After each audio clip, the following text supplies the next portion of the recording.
Hi there folks, I'm Gene the Pink Panther. Welcome to part 11 of Super Mario Bros. 3.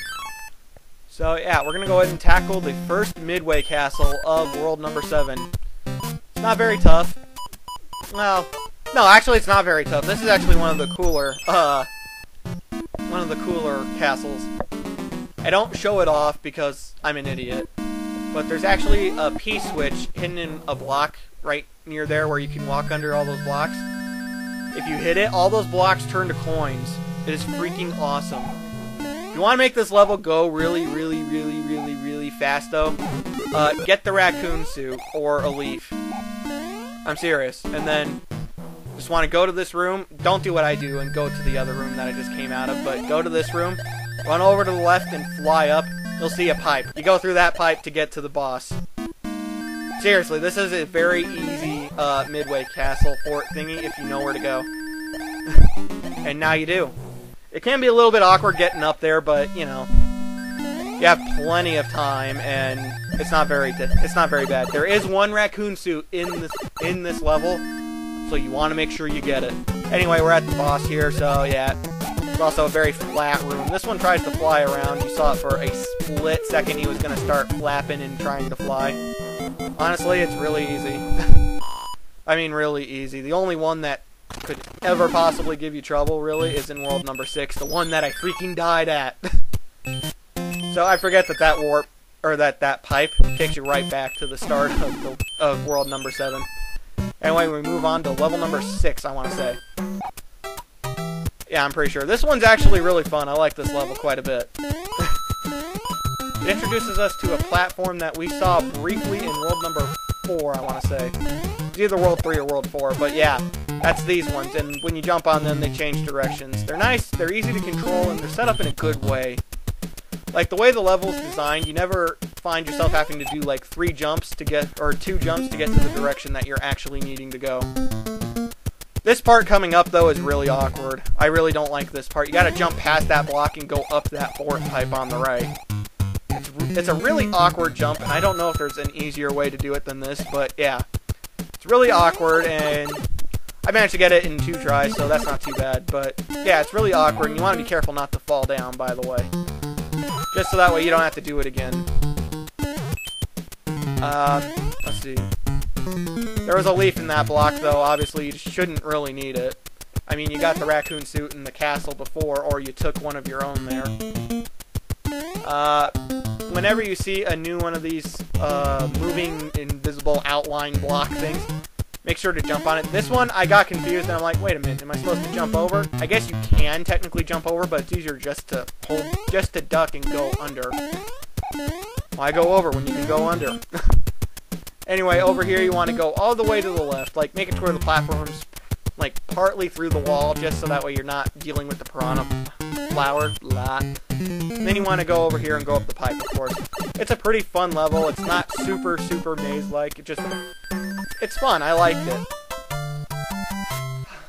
it, and yeah, it's a fun one. A lot of the levels in World 7 I actually find annoying, and I don't care a whole lot for them.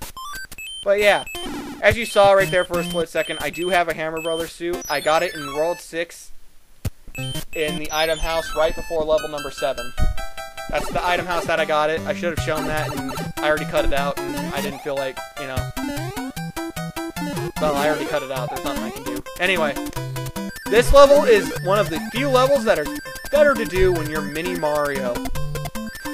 It's a major pain. As you can see, you got to keep running along, hitting the blocks, and getting more Star Guy in order to not get hit by these black chompy flower things.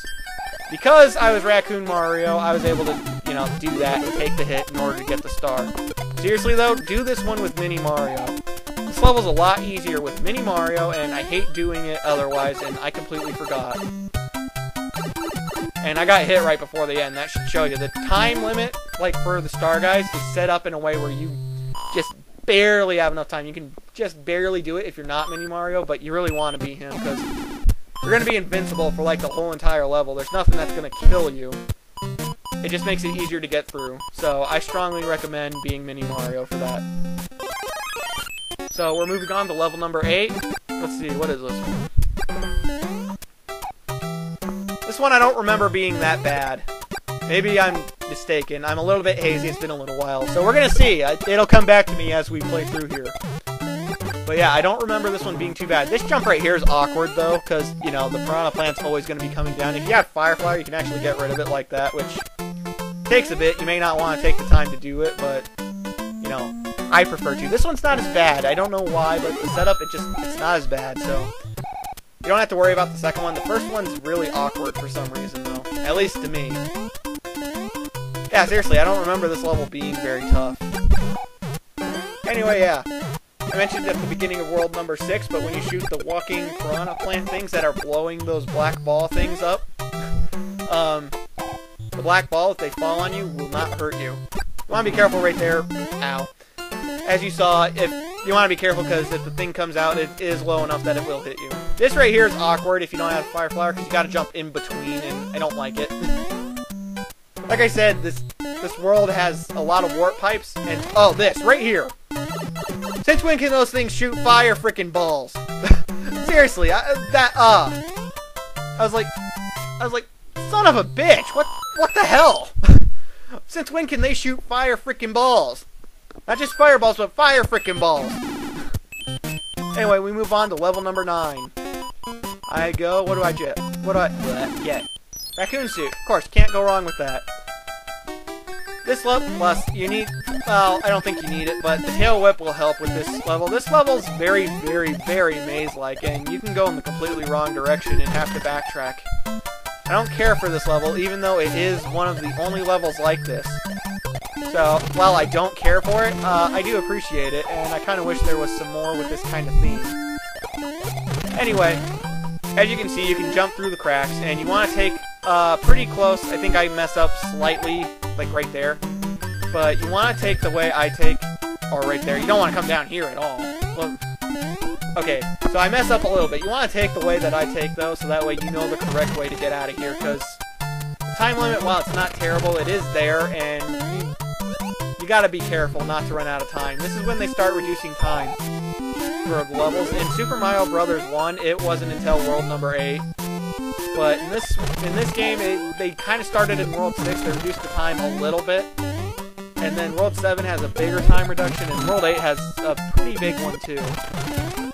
Although, again, I think this is one of the easier Mario games. I've never had the kind of trouble with this one that I have with Super Mario Bros. 1, except for one freaking level. One level. Anyway, this is the pipe to get down and to get through here. So, speaking of this level, the worst level in the whole entire game is coming up here in just a few seconds. Enjoy, folks.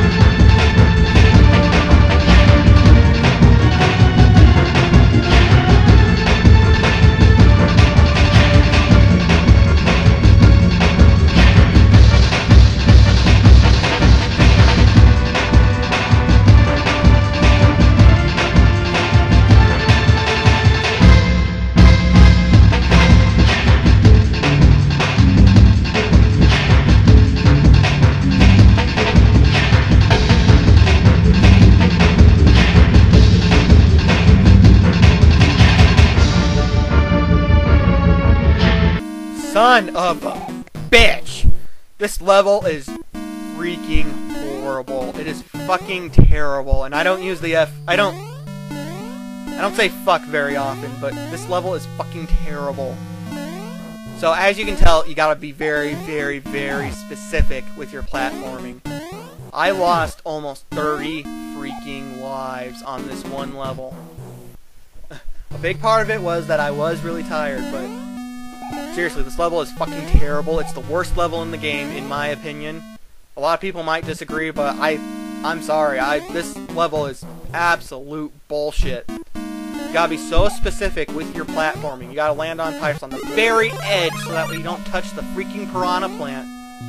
And it's fucking terrible. I hate it. I hate it so much. And I was so tired when this point came. I was so freaking tired, and I kept getting more and more frustrated, so I kept screwing up. I'm not gonna lie, on average I lose 3 to 5 lives on this level when I play it, and I'm not tired and I'm playing, you know, casually. I screwed up on this fucking level so many times. I absolutely hate it. I hate it. It is the worst level in the whole entire game. All I can say is be very careful and do what I did in this successful run. And of course we get to the boss, who is freaking easy. It's not hard in any way, shape, or form, and it's like worst fucking level in the whole entire game. I finally beat it and was like, son of a fucking bitch. And I apologize for all the bad language in case it offends you, offends anyone. That's the last I'm going to say of it, but yeah, seriously, worst level in the game. Damn it. Okay, so I came back in with a Starflower. Or with Starflower. With a Star Guy. And it lasts pretty much this whole entire thing. It's actually not very long and not as hard as the first one of those chompy flower encounters, but all you get is a mushroom. Seriously, all you get is a freaking mushroom. And you have to go through it, so it... I don't know, it's annoying, but it's not as hard, so I can't complain. I was already really frustrated with the previous level. I just got done with it, and I was like, son of a bitch, I died again. But we're past it. The worst level in the game is over. Thank freaking goodness. I hate that level so much. World 7's my least favorite world, people. So this Doom ship obviously is encouraging you to use the spinny platform and try and keep it to where you're not running into the fire, but as you can see, they give you platforms you can jump on. They give you platforms you can jump on, so what's the point? Like right here, watch. Oh, never mind, I guess. Well, kinda, I do. The point is, you can jump on those platforms, and you won't ever get hit. This one doesn't even kick out fire. Seriously, these Doom ships, I don't know what it is, but we're already past the hardest one. This one's actually one of the easier ones. Yeah, it's one of the easier ones. You can hit that screwy thing to make it to where you can go up and over, but there's no point. I already got a fire flower. If you come in using the mushroom you got in the previous thing, you should be fine. I'm serious, you should be fine. I can't imagine anyone like getting hit unless they have a really bad day.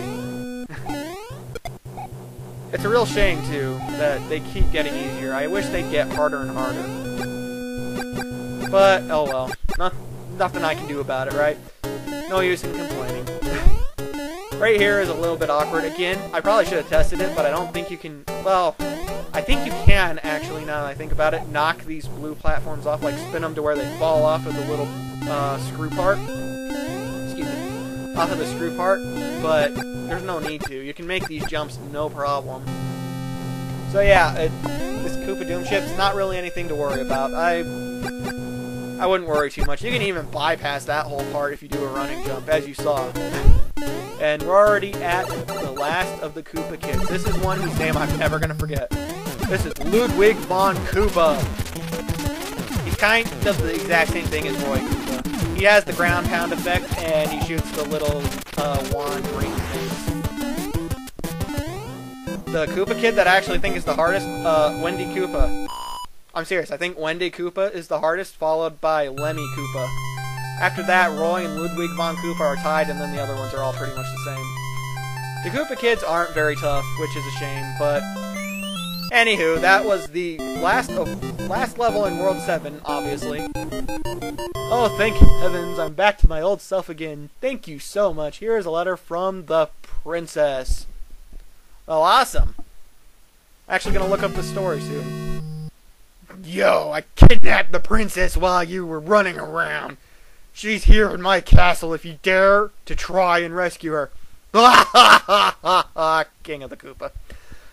Holy bejeebus, she was captured. Yeah, stay tuned for part number 12, where we move on to the last world of the game. It's going to be fan-freaking-tastic. I'm Gene the Pink Panther. I'll see you later.